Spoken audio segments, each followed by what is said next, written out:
Bwana Yesu asifiwe. Mtu wa Mungu, karibu katika huduma ya Tumaini Service, Every Soul is Saved. Na ujumbe ambao Mungu ameuachilia leo kwa ajili yetu, Mungu anatuambia kwamba usikubali kufanya jambo lolote ambalo hujasikia maelekezo yake kutoka kwa Mungu wako. Usikubali kufanya jambo lolote ambalo hujasikia maelekezo yake kutoka kwa Mungu wako. Tukirejea kwenye kitabu cha Warumi ile sura ya 10 ule mstari wa 17, neno la Mungu linasema, basi imani chanzo chake ni kusikia. Na Mungu tunamfuata kwa imani, sawasawa na kitabu cha Waebrania sura ya 11 mstari wa 6. Mungu anasema pasipo imani haiwezekani kumpendeza, kwa maana yoyote amwendeaye Mungu ni lazima aamini kwamba Mungu yupo, na yeye Mungu huwapa thawabu wale wamtafutao. Kwanza ukiunganisha kwenye Warumi 10:17, chanzo cha imani ni kusikia, na huwezi kumfuata Mungu kama huna imani. Kwa lazima usikie kutoka kwa Mungu, na unaposikia kutoka kwa Mungu ndio unakwenda kufanyia kazi.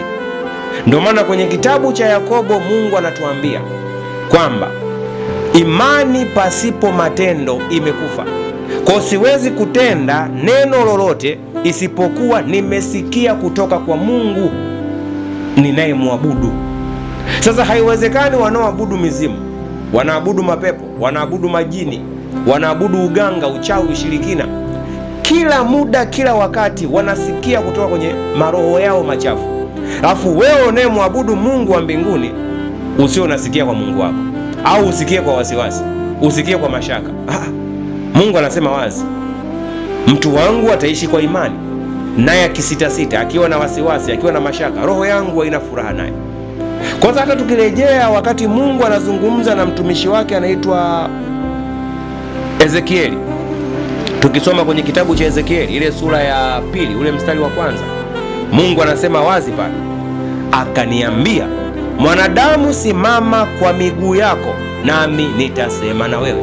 Ndio maana swala la kusikia maelekezo kutoka kwa Mungu sio swala la kikundi fulani, ka grupu fulani, sio swala la darasa fulani, sio swala la kanisa fulani, sio swala la huduma fulani, sio swala la familia fulani, la ukoo fulani. No, ni swala la mtu binafsi. Kwanza umesikia nini kutoka kwa Mungu wako?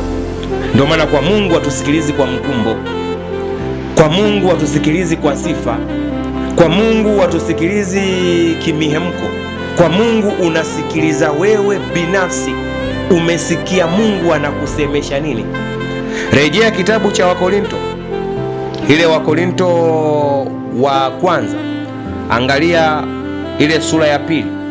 Mungu anazungumza. Wakorinto wa kwanza sura ya 2, angalia mstari wa 2.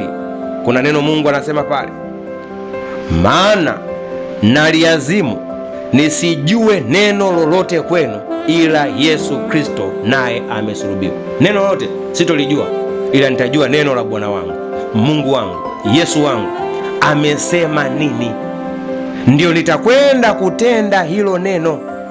Kinyume na hapo sifanyi neno lingine. Kwa nini? Soma mstari wa 4, na neno langu na kuhubiri kwangu hakukuwa kwa maneno ya hekima yenye kushawishi akili za watu, bali kwa dalili za Roho na za nguvu. Kwa hiyo hatumsikilizi Mungu kwa ushawishi wa kundi fulani la watu. Tunamsikiliza Mungu kwa Roho aliyetusemesha, aliyenisemesha. Kwa sio swala la kusema kwamba kwa sababu watu wengine wamesemeshwa hivi na mimi ni hivyo hivyo. No. Mungu yeye anasema na kila mtu kwa wakati ambao yeye anautaka. Sasa wapo watu ambao wanaamini Mungu asemi. No, Mungu anasema na wewe. Ukisoma Ayubu anasema pia, nasema na wewe hata kwenye ndoto, nasema nawe kwenye maono ya waziwazi, nasema nawe kupitia maandiko yangu. Lakini wengi wamejifunga kwenye vigezo vya kikundi, kwenye vigezo vya mihemko, kwenye vigezo vya kufuata mikumbo. Sasa Mungu sio wa namna hiyo katika usemaji. Mungu anazungumza na watu kwa nafsi moja moja. kwa sababu Mungu alituumba tukawa nafsi hai, kwa anatuzungumzisha sisi maneno yake kwa nafsi moja moja. Kwa Mungu akubariki sana wewe mtu ambaye umelielewa neno hili, na Mungu akufungue pia kwenye eneo lako la usikivu, ukapate kumsikia Mungu anaposema na wewe kibinafsi. Mungu akubariki sana kwa jina la Yesu Kristo wa Nazareti, mwana wa Mungu aliye hai. Amen.